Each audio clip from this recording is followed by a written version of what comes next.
Paz e bem, Namastê. Sou Paulo da Costa Paiva, o idealizador do blog Cristo está dentro de nós. E dando continuidade às reflexões casuais, hoje vamos falar da reflexão casual 12. Independente de você crer ou não em Deus, de você ser cristão ou não, Ele se manifesta verdadeiramente nas atitudes que colocamos em benefício do próximo. Não é somente Senhor, Senhor será salvo, mas sim fazer a vontade de Deus que foi manifestada em Cristo pela caridade, compaixão e tolerância, ao extremo de morrer por todos sem distinção de ninguém. Por isso, deixemos se manifestar dentro de nossos corações aquele, o Cristo, que ainda está adormecido dentro de nós, para ele se manifestar verdadeiramente por intermédio do amor, sem restrição e sem preconceito, amando incondicionalmente.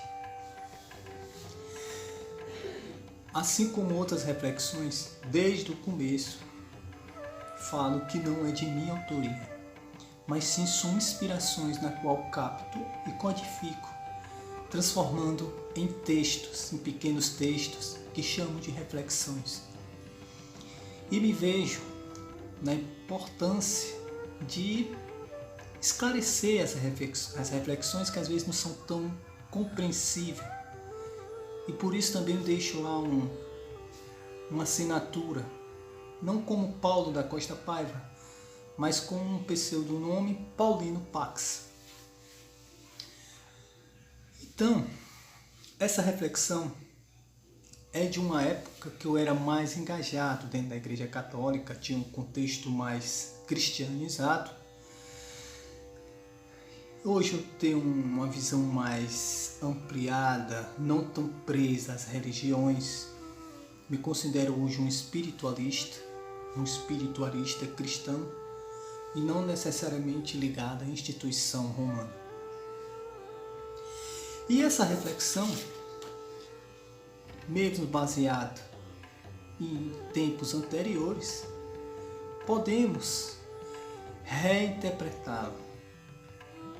E ela se inicia assim: independente de você crer ou não em Deus, de você ser cristão ou não, Ele se manifesta verdadeiramente nas atitudes que colocamos em benefício do próximo. Isso quer dizer que Deus está acima de tudo. Não aquele Deus apresentado pelas religiões, pela compreensão humana, que muitas das vezes esse Deus, ele tem características humanas. Então é um Deus criado à imagem do homem, e não como eles apresentam, dizendo que o homem que é a imagem de Deus. Um Deus que tem ira, um Deus que tem raiva, um Deus que manda matar, um Deus que se arrepende. São características humanas.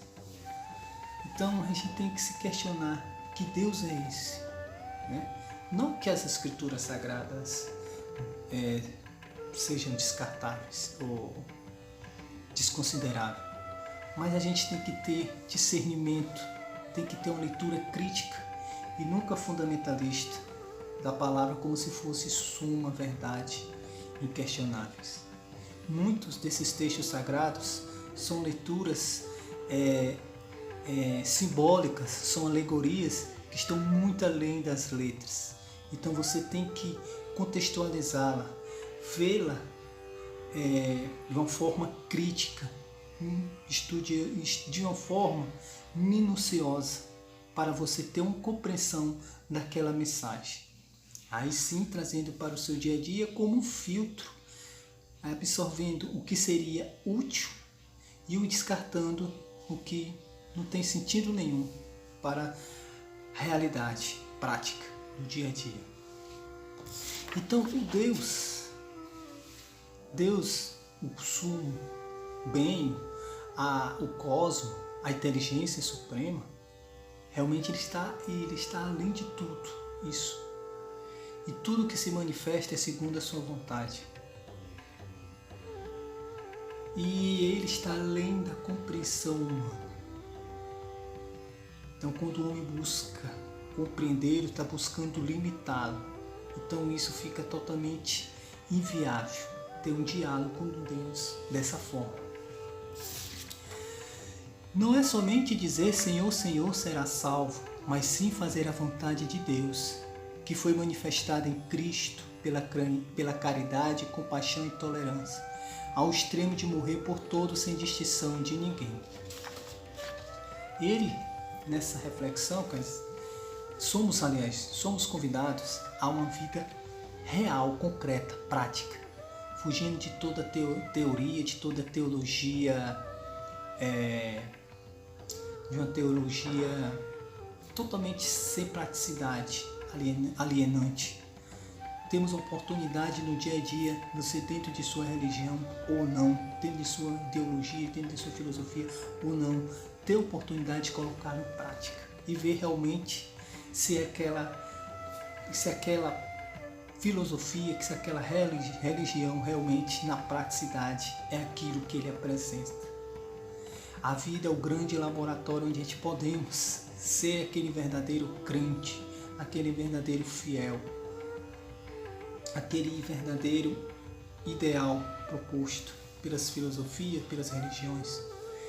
É na concreticidade que realmente amamos ou não o próximo, incondicionalmente, ou se tem algo, uma troca, um comércio por trás, mesmo que seja a salvação ou temor ao inferno. É na praticidade que a gente vai viver verdadeiramente a compreensão, o amor ao próximo, a tolerância. Será que você consegue mesmo? O que há por trás de tudo isso? Existe um interesse ou é um amor incondicional? Você vê no próximo o Deus que você acredita? Ou você vê no próximo o céu ou o inferno que você sempre idealiza ou teme? São questionamentos que a gente tem que trazer no nosso dia a dia. São questionamentos que a gente não podemos descartar.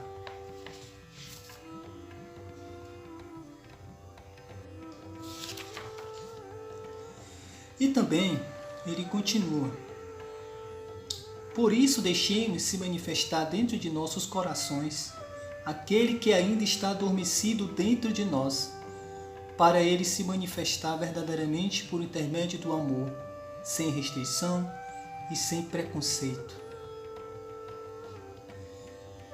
O Cristo, me refiro ao Cristo, não necessariamente o Jesus histórico, mas o Cristo que se manifestou em Jesus, que está presente em nós, ele tem que se despertar. Somente quando a gente se torna um verdadeiro cristão, um Cristo manifestado, é que teremos essa compreensão de Cristo. Teremos verdadeiramente despertado para a vida, livre das correntes de tudo aquilo que nos escraviza e que ao escravizar nos atormenta, nos agonia, nos faz triste e desesperado, que nos embriaga com falsas ilusões para suportar essas dores, esses vazios. É somente despertando, se tornando um Cristo verdadeiramente, é que seremos senhores de nossa vida. Podemos verdadeiramente amar incondicional, porque a gente percebe que nada proposto por esse mundo é real, nem a salvação e nem o inferno. Então, quando você se enxerga livre do sistema religioso, ideológico, de políticas, de paixões viciantes, do mundismo, do futebol, do sexo, dos jogos, das bebidas. Quando a gente se sente livre dessas coisas, é que amamos incondicionalmente, porque nada disso nos acorrenta mais. Nada disso pode nos enganar mais. E muitas das vezes as pessoas não suportam isso, porque para eles a vida é o que ele sente, é o que ele toca. Então quando tudo isso foge para eles, eles não têm mais chão. Então eu pergunto, que Deus era esse que eles acreditavam? Será que era o Deus dos vícios que o acorrentava? Será que era o Deus da alienação que o iludia? Então são situações que a gente tem que se libertar, né? Tem que acordar para verdadeiramente experimentar esse amor. Um amor que não existe troca, é amar por amar. Então esse é um verdadeiro amor. Um amor que se lança sem temer a nada, nem a vida, nem a morte. Porque a própria morte também é ilusão. A vida, tudo é ilusão. Tudo que não é eterno é ilusão. Por mais que a gente viva esse contexto, por mais que a gente toque, mas é ilusão. Eterno, só Deus. Então, o que existe de eterno em nós é o nosso espírito. Esse espírito é Cristo presente em nós. Então a gente tem que buscar essa unidade com Deus. E buscar a unidade com Deus é se libertando de todas essas ilusões, buscando o encontro com o seu interior, fazendo as pazes com o seu interior. E é fazendo as pazes com o seu interior que você domina essa fera animal homem. Você domina não pela violência, mas pela amizade, pela compreensão. Assim como se cuida de um animal de estimação, devemos cuidar do nosso animal homem. Ele deve ser nosso companheiro, não nosso inimigo. Devemos compreendê-lo e não ser escravo dele. Devemos ser senhor dele como senhor da vida. E em parceria, em comunhão com Deus, aí sim viveremos verdadeiramente como Cristo, luz para o mundo, não empurrando, condicionando verdades, mas jogando sementes pelo caminho a partir da nossa experiência com Deus. É a partir da nossa experiência com Deus, através do nosso testemunho, que seremos luz para o mundo. E sendo luz para o mundo, outras pessoas também despertarão. Aí sim deixaremos um legado, não nosso, mas de Deus, porque a gente somos servos. Servos que seremos um com Deus por toda a eternidade. Paz e bem, e Namastê.